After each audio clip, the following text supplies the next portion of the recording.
7년간 유튜브를 운영하면서 각양각색의 수산물을 다루다 보니 또 이런 데이터가 쌓이더군요. 이름하여 잘 몰라서 못 사 먹었던 가성비 수산물. 컨텐츠의 취지는 이렇습니다. 그 지역민들이야 좀 아름아름 찾아 먹었던 수산물인데 사실 대부분의 사람들은 잘 모르고 인지도도 낮고 저평가되어 있던 그런 숨은 품목들이 어느 지역에 가더라도 다 있기 마련인데요. 자, 이런 것들을 제가 끄집어내서 많은 분들이 인지할 수 있고 또 시즌이 되면 찾아 드실 수 있게 하기 위함입니다. 어떤 선정 기준으로? 첫 번째는 접근성입니다. 구매 접근성이 좋은 것을 위주로. 두 번째는 인지도는 다소 낮으나 그 맛에 비해서 꽤 저평가되어 있는 그런 품목입니다. 세 번째는 역시나 가격 대비 뛰어난 맛이 되겠고요. 네 번째는 일단은 먹기 편해야 합니다. 장가시가 엄청 많다. 손질이 좀 어렵다. 이런 것들은 조금 제쳐놓고 다만 예외가 있다면 각각류. 새우나 게는 뭐 종류 불문하고 깔끔하게 손질해서 먹기는 힘들잖아요. 그래서 얘들은 그래도 좀 넣도록 하겠습니다. 첫 번째입니다. 바로 파지 새우. 파지가 무슨 뜻이냐면 그물로 잡힌 새우인 경우 아직은 신선하지만 여기저기 좀 뜯겨서 상품성이 통발조보다는 좀 저하된 그런 새우들을 모아다가 떠리로 파는 겁니다. 예를 들어서 가장 많이 보이는 것이 단새우, 그 다음에 독도새우 3총사죠. 그 중에서 하나가 꽃새우, 가시배새우, 닭새우라고 하죠. 심지어 도화새우까지 파지가 나오기도 해요. 제가 주로 어디서 봤냐면 속초 중앙시장에서 어쩌다 한번 보고, 그 다음에 묵호항, 그리고 삼척, 번개시장, 포항 죽도시장, 동해안 일대 해안가 포구나 시장에서 바구니에 뭐 10,000원, 20,000원 이렇게 판매가 되는데 또 운이 좋으면은 횟감용 선도를 구매할 수 있다는 점. 횟감용이 아닌 말 그대로 파지는 횟감용으로 쓰기에는 조금 선도가 선을 넘은 것들, 모양이 좀 헝클어진 것들, 그래서 새우 대가리 내장이 조금 변질이 돼서 썩은 건 아니지만 까맣게 된 것들입니다. 그래서 이런 것들은 조리용으로 뭐 굽거나 튀기거나 국물 요리, 소스 재료로도 쓸 수 있는 것들이죠. 자, 그래서 여러분 이거는 온라인 쇼핑몰에서 판매하지 않습니다만 재래시장, 수산시장에 갔을 때 보이면 구매하기 좋은 것들입니다. 두 번째, 이것도 새우인데요. 이름은 익숙해서 친숙할 겁니다. 바로 가을에 대하가 있다면 봄에는 중하가 있다. 중하새우. 혹자는 그럽니다. 이 대하가 덜 자란 게 중하 아니냐. 그래서 이 중하가 다 크면 대하가 되는 거 아니냐 그러는데 사이즈별로 분류했던 한 80년대 때나 그게 통용이 됐었고 지금은 엄연히 종으로 이렇게 분리가 되어 있습니다. 학명도 다릅니다. 중하는 중하대로. 보통 씨바새우라고도 그러고요. 서해안 일대에서는 봉댕이, 봉뱅이 같은 귀여운 이름으로 불리곤 하죠. 주요 산지로 말할 것 같으면 서해안 일대입니다. 역시 김포, 대명포구에서도 볼 수 있고요. 오이도 포구라든지 그 외 경기도 또는 충청남도, 심지어 전라도, 고흥, 목포 일대에서도 짝으로 쏟아져 나오죠. 크기는 정말 중화새우답게 뭐 손가락 중지 사이즈인데 검은 깨알이 이렇게 박혀 있습니다. 촘촘하게. 그래서 이것들은 주로 횟감으로 이용은 안 되고 볶아 먹거나 구워 먹거나 새우탕으로 먹거나 튀겨 먹거나 조리용으로 쓰기 좋은 자연산 새우입니다. 또 금냉으로 인터넷에 판매가 되고 있다는 점, 연중이죠. 근데 주요 제철은 한 4월경부터 여름까지, 가을까지도 한겨울이 아닌 이상은 거의 다 나오고요. 대부분은 연중 금냉으로 판매가 되고 있습니다. 세 번째도 새우입니다. 이거는 표준명이 진흙새우가 있고요. 또 하나는 가시진흙새우라는 종이 있는데 둘이 이제 사촌지간으로 쏙 빼닮았죠. 그런데 이렇게 부르는 상인은 없고요. 주로 동해안 일대에서는 보리새우라고 부릅니다. 보리새우 따로 있는데 우리가 알고 있는 그 고급 새우죠. 근데 동해안 일대에서는 동해보리새우라고 해서 보통 이제 진흙새우류를 말하고 있어요. 주요 산지는 강원도 고성, 속초, 강릉 주문진에서부터 시작해서 한 삼척 일대까지, 강원도 일대에서 주로 나는, 그리고 경상북도 쪽에 울진, 후포, 포항까지 이 일대에서 죽은 상태로 선으로 판매가 되고 있습니다. 장점은 가격이 아직까지는 저렴하다. 인지도가 낮지만 가격이 여전히 저렴하고 요리 활용도도 뛰어나고 맛도 괜찮은 편이고, 단점은 얘네가 진흙에 살아있기 때문에 씻을 때 진흙이 많이 나옵니다. 충분히 씻지 않으면 이 진흙이 씹힐 수가 있다는 점. 또 하나는 선도 저하가 빠르다. 그래서 잡힌 지 하루만 지나도 색깔이 좀 까매집니다. 대가리 쪽 내장과 꼬리 쪽이. 근데 그건 썩기 직전에 색이 변질된 흑화 현상이죠. 각각류 특유의 그 투명한 피, 해모시안이 공기와 계속된 산소 접촉으로 인해서 산화가 되면 까맣게 되는, 조리는 할 수 있지만 그 상태에서 한 2, 3일 더 지나면 그때 냄새가 납니다. 냄새가 나면 이제 그때부터 상한 거기 때문에 조리용으로 쓰면 안 되고, 잡힌 지 하루까지는 횟감으로 먹을 수 있고 2, 3일까지는 조리용으로 쓸 수 있는. 그래서 보통은 쪄 먹기도 하고 굽거나 튀겨 먹기도 하는데, 이 동해안 일대에서는 이 보리새우라고 불리는 이 진흙새우리를 주로 새우 무침용으로 많이 씁니다. 매콤하게 무쳐서 안주로 드시면, 또 새우장으로 드시면 또 밥도둑이죠. 네 번째는 깨다시 꽃게입니다. 흔히 뭐 금게니, 황게니 이런 애칭들이 붙는데 표준명은 깨다시 꽃게. 흔히들 꽃게 하위 호환이라고도 말하는 게, 아무래도 이제 꽃게보다는 가격이 저렴하니까 살도 사실은 꽃게에 비해서는 조금 더 덜 찬 느낌인데, 나름대로 살이 꽉 찬 시기가 있다면 이때죠. 12월부터 한 이듬해 봄 사이에, 이때가 제철이고요. 서해안 일대에서부터 시작해서 부산 앞바다에까지 동해 북부만 빼면 대부분 서식을 하고 있고, 잡히는 양이 많진 않지만 인지도가 낮아서인지 또는 요리 활용도가 약간은 제한적이라는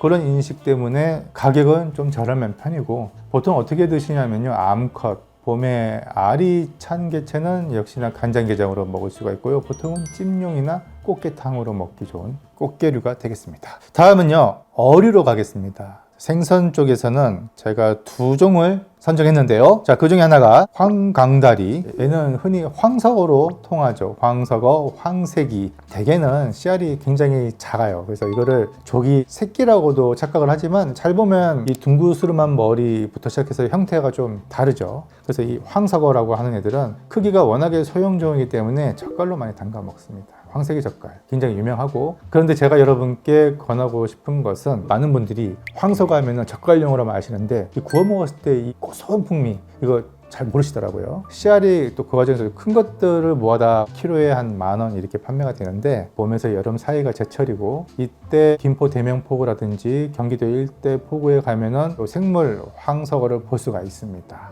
큰 것들은 비늘만 간단히 칼로 이렇게 긁어서 내장채로 굽거나 튀겨 먹으면 그 특유의 깨가 쏟아지는 고소함이 있어요. 그리고 두 번 튀기면 그래도 이 정도 크기 되는 것들은 뼈까지 씹어 먹을 수 있는 상태가 되거든요. 좀 조심해야 될 것은, 대가리에는 이석이라고 돌이 있습니다. 굉장히 딱딱하기 때문에 튀겨도 이가 나갈 수가 있으니까 그것만 좀 조심하시면, 튀김으로써도 구이로써도 굉장한 밥도둑이죠. 그리고 이제 제철이 아닌 그 외의 철에는 어떻게 접근하냐면, 인터넷에도 판매하지만 금냉을 팝니다. 그래서 냉동을 사서 천천히 해동한 다음에 굽거나 튀겨 드셔도 괜찮다. 여섯 번째는 이름은 다소 생소한 새돔입니다. 새돔은 주로 상인들이 돌병어라고 부르죠. 돌병어라고 부르는 이유는 이 대가리 생김새가 약간 병어랑 닮아서인데요. 사실 생물학적으로 이 둘의 유연관계는 없습니다. 병어과는 아니고요. 새돔이라는 독자적인 과에 속한 돔 종류라고 해야 될 것 같은데, 얘는 주로 잡히면은 서도로만 유통이 됩니다.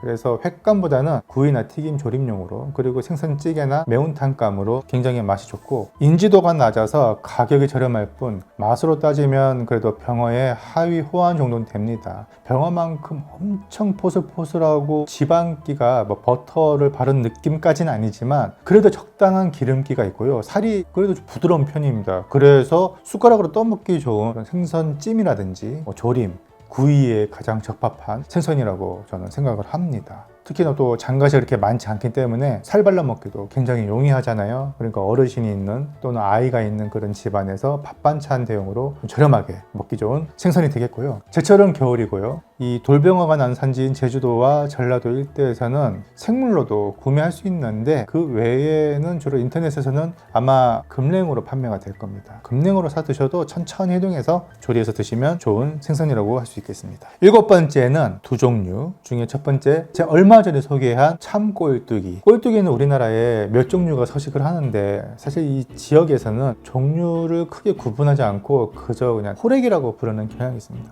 그러다 보니까 경상남도 쪽에 거주하시는 분들이 이 자기네 지역에서 나는 그 호래기 있죠. 굉장히 비싼 반원의 꼴뚜기라고 마리당 2-3천원씩 하거든요. 그것도 화로로 유통되는 횟감용인데, 그걸 자꾸 오해하셔서 가성비 호래기라고 하니까 뭐라고 하시는 거예요. 이게 무슨 가성비냐고, 이게 마리당 2천원씩 3천원씩 하는데, 경상남도 거제 통영에서 나는 그 호래기 말고 그 외의 지역에서 나는 호래기가 바로 이 참꼴뚜기입니다. 참꼴뚜기는 보통 500g 단위로 판매가 돼요. 한 40에서 50미리로 판매되는데 10,000원대입니다. 10,000원대 초중반. 그러니까 가성비 맞죠. 이용은 보통 오징어와 동일합니다. 일본에서는 간장 양념 발라다가 이렇게 석쇠에다 구워 먹기도 하는데 우리나라는 주로 호래기 라면이나 해물탕, 호래기 초무침, 회, 그리고 호래기 숙회 이렇게 이용이 되고 있죠.